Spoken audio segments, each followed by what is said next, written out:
안녕하십니까. 공인중개사 법령 및 실무를 강의하는 신정환입니다. 이번 시간에는 토지거래 허가구역을 공부하도록 하겠습니다. 이 토지거래 허가구역도 매 시험마다 한 문제 내지 두 문제가 출제가 되는 부분인데 한 문제가 출제가 되는 경우가 대부분입니다. 근데 때에 따라서는 두 문제가 출제가 되는 경우도 있으니까는 잘 정리해서 알아두셔야 되는 이런 부분에 해당이 됩니다. 근데 요즘에 공부하시는 분들 보면은 이 토지거래 허가구역 상당히 어려워하시는 이런 분들이 많이 있게 됩니다. 그래서 이 토지거래 허가구역은 너무 이렇게 복잡하게 접근하지 말고 간단하게 정리해서 알아두시면 되는데, 제일 먼저 허가구역 지정, 그 다음에 이 허가구역을 지정했으면 허가를 받아야 되죠. 그 다음에는 이 허가관청에서 처분을 하게 됩니다. 이런 단계로 정리해서 알아두시면 되는 겁니다. 먼저 허가구역을 지정하는데 지정권자는 국토부 장관 또는 시도의사가 됩니다. 토지거래 허가구역으로 지정하고자 하는 지역이 시도, 관할구역 안에 있을 때는 누가 지정한다? 시도의사가 지정하고 두 개 이상의 시도에 나눠져 있을 때는 누가? 국토교통부 장관이 지정을 하게 됩니다. 지정 대상 지역은 토지거래 허가구역을 지정하는 목적은 투기를 방지하기 위해서죠. 그러니까 투기의 우려가 있는 지역에 대해서 이 토지거래 허가구역으로 지정할 수 있는데, 토지의 투기적인 거래가 성행하거나 지가가 급격히 상승하는 지역과 그러한 우려가 있는 지역에 대해서 토지거래 허가구역으로 지정을 하게 됩니다. 지정 절차는 토지거래 허가구역으로 지정하고자 하는 경우는 먼저 도시계획원의 심의를 거치게 되는데, 국토부 장관은 중앙도시계획원의 심의를 거치고 시도의사는 시도도시계획원의 심의를 거쳐서 토지거래 허가구역으로 지정을 하게 됩니다. 다만 여기서는 지정했던 지역을 다시 지정하고자 하는 경우는 심의 전에 뭘 해야 된다? 의견 청취 절차를 거쳐야 된다. 요거를 주의해서 알아두시면 되고, 그 다음에 공고를 하고 통지를 하게 됩니다. 공고해야 되는 사항은 총 몇 가지? 네 가지를 공고하는데, 첫 번째, 토지거래 허가구역으로 지정하고자 하는 지정지역이 있겠죠. 그 다음에 두 번째는 지정기간. 지정기간은 몇 년 이내에서? 5년 이내에서 토지거래 허가구역으로 지정을 하게 되고, 그 다음에 지형도, 허가 면제 대상, 토지 면적. 요거 네 가지를 공고를 하게 되고 통지를 하게 되는데, 통지는 국토부 장관이 지정할 때는 당연히 그 밑에 있는 시도의사에게 통보하고, 시도의사는 시군구청장에게 통보하고, 시군구청장은 누구에게 통보한다? 관할 등기소장에게 통보한다. 그래야지만 관할 등기소장이 토지거래 허가구역 내 토지에 대해서 소유권 이전 등기 신청을 받았을 때 토지거래 허가를 받았는지 안 받았는지 확인하고 소유권 이전 등기를 해주는 거죠. 시도의사가 지정할 때는 위에 있는 국토부 장관에게 통보하고 밑에 있는 시군구청장에게 통보하고, 시군구청장은 다시 관할 등기소장에게 통보를 하게 됩니다. 그 다음에 이제 공고 및 열람. 일반에 공고하게 되는데 며칠 이상? 7일 이상 공고하고 열람을 할 수 있도록 규정하게 되는데 15일간 일반이 열람할 수 있도록 개의됩니다.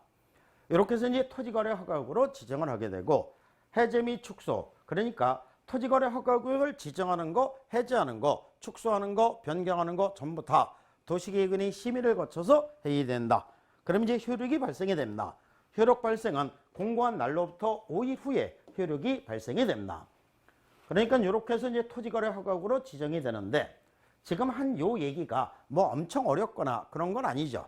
그래서 이제 이렇게 알아두시면 되고, 그러면 이제 토지거래 허가구역 내 토지에 대해서 거래를 하고자 하는 경우는 사전에 허가를 받아야 되는데, 누구의 허가를 받아야 된다? 시장군구청장의 허가를 받습니다. 그러니까 토지거래 허가구역으로 지정을 하는 거는 국토부 장관 시도의사지만은 허가를 받아야 되는 거는 시장군구청장의 허가를 받아야 된다는 얘기입니다. 허가 대상 권리는 투기의 우려가 있는 거라는 허가를 받아야 되는 것이고, 투기의 우려가 없는 거라는 허가를 안 받아도 된다. 이렇게 되겠죠. 상속, 투기 우려 있다 없다. 없으니까 허가 안 받아도 되고, 증여, 투기 우려 없으니까 허가 안 받아도 되죠. 그런데 부담부 증여는 투기 우려 있죠. 그래서 허가를 받아야 됩니다. 경매, 국가에서 하는 거니까 투기 우려 없죠. 그래서 토지거래 허가 안 받아도 되는데, 공매, 이 공매는 두 가지로 나눠집니다. 압류부동산 공매, 국가에서 하는 겁니다. 그러니까 경매하고 똑같으니까 토지거래 허가 안 받아도 되는데, 수탁부동산 공매는 금융기관 소유 부동산을 취득하는 겁니다. 금융기관도 엄격하게 따지면 한 개인이 되는 거죠. 그래서 토지거래 허가를 받아야 되는 게 원칙입니다. 다만 3회 이상 유찰된 토지를 취득하는 경우는 안 받아도 된다. 매매, 교환 전부 다 토지거래 허가 받아야 되겠죠. 임대차는 투기 우려 없죠. 그래서 토지거래 허가 안 받아도 되고 전세권도 투기율이 없으니까 허가 안 받아도 됩니다.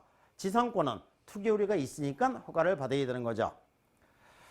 지상권은 토지에다가 지상권을 설정해서 위에 집을 져서 팔아먹는다고 생각하면 투기율이가 있죠. 그래서 지상권 설정, 지상권 이전 전부 다 토지거래 허가 받아야 됩니다.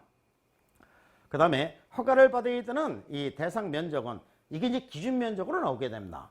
기준 면적으로 나오게 되는데 이 기준 면적은 도시지역에서는 용도지역으로 구분하고 도시지역 밖에서는 지목으로 구분을 하게 됩니다. 그래서 주거지역은 얼마? 180제곱미터 초과, 상업지역은 200제곱미터 초과, 공업지역은 660제곱미터 초과, 녹지지역은 나무가 빽빽하니까는 100제곱미터 초과, 미지정은 90제곱미터 초과인 경우에 허가를 받아야 됩니다. 도시지역 밖으로 가면은 농지와 임야가 있게 되는데 임야는 얼마? 1000제곱미터 초과, 농지는 500제곱미터 초과, 기타는 250제곱미터 초과인 경우에 허가를 받아야 됩니다.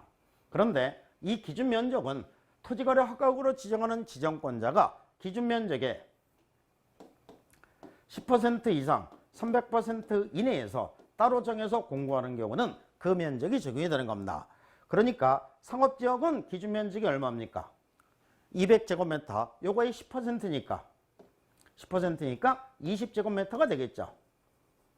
그 다음에 이 300%는 600제곱미터가 되겠죠. 그러니까 토지거래 허가국으로 지정하는 지정권자가 이 범위 내에서 따로 정해서 공고하는 경우는 그 면적이 적용된다는 얘기입니다. 그런데 이 시험에 나올 때는 이 허가면제 대상 토지 면적을 따로 정해서 공고하지 않는 걸로 시험에 나옵니다. 그렇기 때문에 이 기준 면적을 전부 다 알아두셔야 된다는 얘기죠. 허가 절차는 먼저 이 허가 신청서를 제출하는데 허가 신청서는 누가? 당사자가 공동으로 제출해야 됩니다. 당사자가 공동으로 제출해야 되는데 개업공예사가 있어도 개업공예사가 허가 신청을 하는 게 아니라 당사자가 공동으로 이 허가 신청을 해서 받아야 됩니다. 그러면 조사라고 처분하게 되는데 처분은 며칠? 15일 이내에 허가, 불허가, 선매 협의 통지를 하게 됩니다. 15일 이내에 통지를 하지 않았을 때는 15일이 끝난 언제? 다음 날에 허가가 있는 것으로 본다. 그래서 이제 허가에서는 이런 내용을 이렇게 이제 정리해서 알아두시면 되는 겁니다. 그러면 이제 시군구청장은 처분하게 되는데 허가 처분할 수 있고 불허가 처분할 수 있고 그 다음에 이제 요 다음에 선매 협의 통지를 할 수 있습니다. 그러면 언제는 허가를 하고 언제는 허가를 못 해주느냐? 투기의 우려가 없으면 허가해주고 투기의 우려가 있으면 허가 못 해주는 거죠. 투기의 우려가 없는 가장 대표적인 게 뭡니까? 실수요성. 그래서 이제 실수요성으로 허가를 받았을 때는 2년 동안 허가받은 목적대로 이용을 해야 됩니다. 사업용 토지로 허가를 받았으면 4년 동안 허가받은 목적대로 이용을 해야 되고 기타 현상보존 등인 경우에는 5년 동안 허가받은 목적대로 이용을 해야 됩니다. 그런데 이제 여기서 주의해서 알아두시다는 게 실수요성은 자기의 거주용 주택용지로 이용하고자 이 토지를 취득하고자 하는 경우에 실수요성이죠. 그렇기 때문에 허가를 해주고 2년 동안 허가받은 목적대로 이용을 해야 됩니다. 그러면 농업인이 농업을 영위하기 위해서 농지를 취득하고자 한다. 이거는 실수요성입니까? 사업용입니까? 이거는 실수요성입니다. 그렇기 때문에 2년 동안 허가받은 목적대로 이용을 해야 됩니다. 여기서 이 사업용 토지가 되려면 반드시 사업자가 들어갔을 때만 사업용 토지가 되는 겁니다. 사업자가 들어갔을 때만 사업용 토지로서 4년 동안 허가받은 목적대로 이용을 해야 됩니다.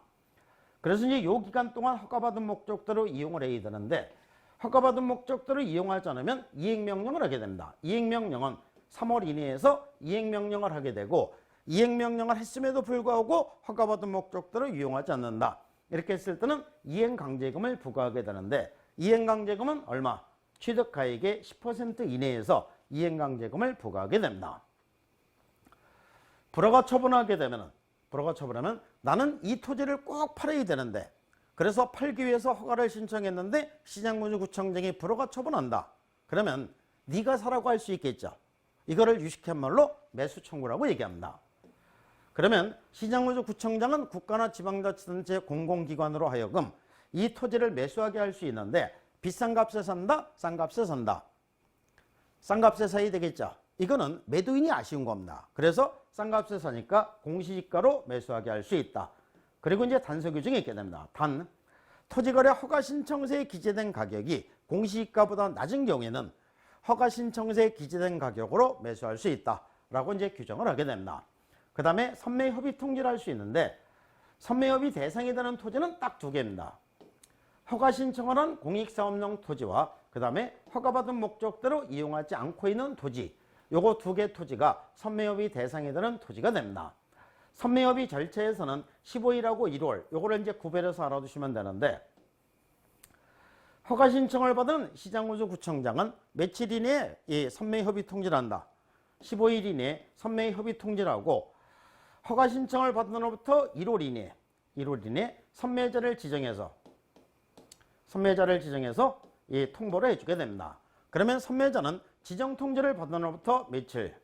15일 이내에 선매협의에 착수해서 지정 통지를 받은 날부터 1월 이내에 선매협의를 완료하고 선매협의조서를 작성해서 시장군수구청장에게 제출해야 됩니다. 선매 가격은 이거는 국가 등이 아쉬운 거죠. 그러니까 비싼 값에 사야 되겠죠. 그래서 감정가격이 됩니다.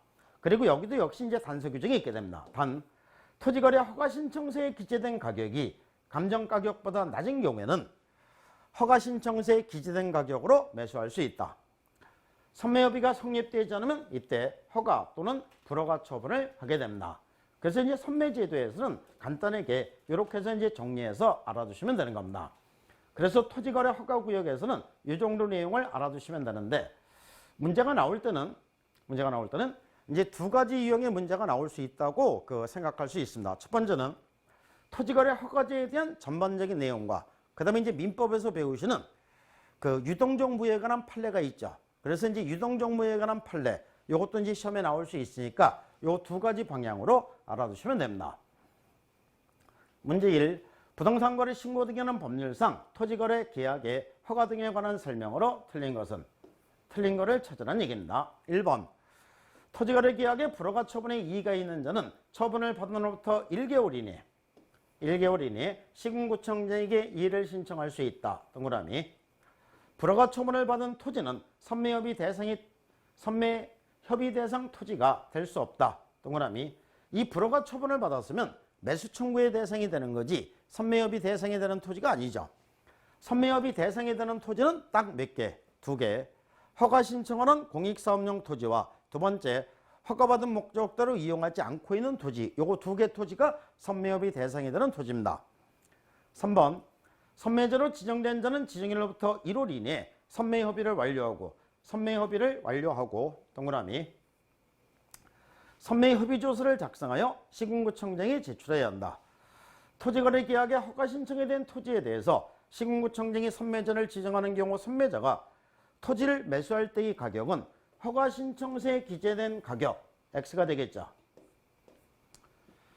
허가신청서에 기재된 가격으로는 할 수 없다. X가 됩니다. 허가신청서에 기재된 가격으로 매수할 수 있습니다. 즉 여기서 이제 토지거래 허가구역에서 보면은 가격이 세 개가 나오죠. 이 세 개 가격을 잘 구별해서 알아두시는데, 첫 번째 이행강제금 취득가액의 10%가 되고, 그 다음에 매수가격은 싼값, 그래서 공시지가, 선매가격은 감정가격이 됩니다. 그러면서 옆에 단서 규정이 있다고 했죠. 단, 허가신청서에 기재된 가격이 감정가격보다 낮을 경우에는 허가신청서에 기재된 가격으로 매수할 수 있다. 매수할 수 없다니까 X가 됩니다. 선매협의가 이루어지지 아니한 때는 토지거래 계약에 관하여 허가신청에 대해서 지체 없이 허가처분 또는 불허가 처분을 해야 한다. 선매협의가 이루어지지 않았다고 해서 괘씸하다 해갖고 불허가 처분해야 되는 게 아니라 허가 또는 불허가 처분을 하게 됩니다. 그래서 이제 4번이 정답이 되고, 문제 2. 유동정부에 관한 판례입니다. 개업공예사가 토지거래 계약 허가구역 내에 허가 대상 토지 매매를 중개하면서 당사자에게 설명한 내용으로 틀린 것은? 이 매매 계약은 관할관청의 허가를 받기 전에는 효력이 발생하지 않는다. 동그라미. 관할관청의 허가 있기 전에는 매수인은 그 계약 내용에 따른 대금의 지급 의무 없다. 동그라미. 허가 신청에 이르기 전에 매매 계약을 일방적으로 철회하는 경우 상대방에게 일정한 손해액을 배상하기로 한 약정은 그 효력이 없다. X. 효력이 있습니다. 매도인이 허가 신청 결제에 협력하지 않으면 매수인은 매도인에게 협력 의무의 이행을 서로서 구할 수 있다. 동그라미. 이 매매계약은 당사 쌍방이 허가 신청을 하지 아니하기로 의사표시를 명백히 한 때는 확정적으로 무효가 된다. 동그라미. 그래서 이제 유동적 무효에 관한 판례가 되는데 이 3번이 정답이 되는 겁니다.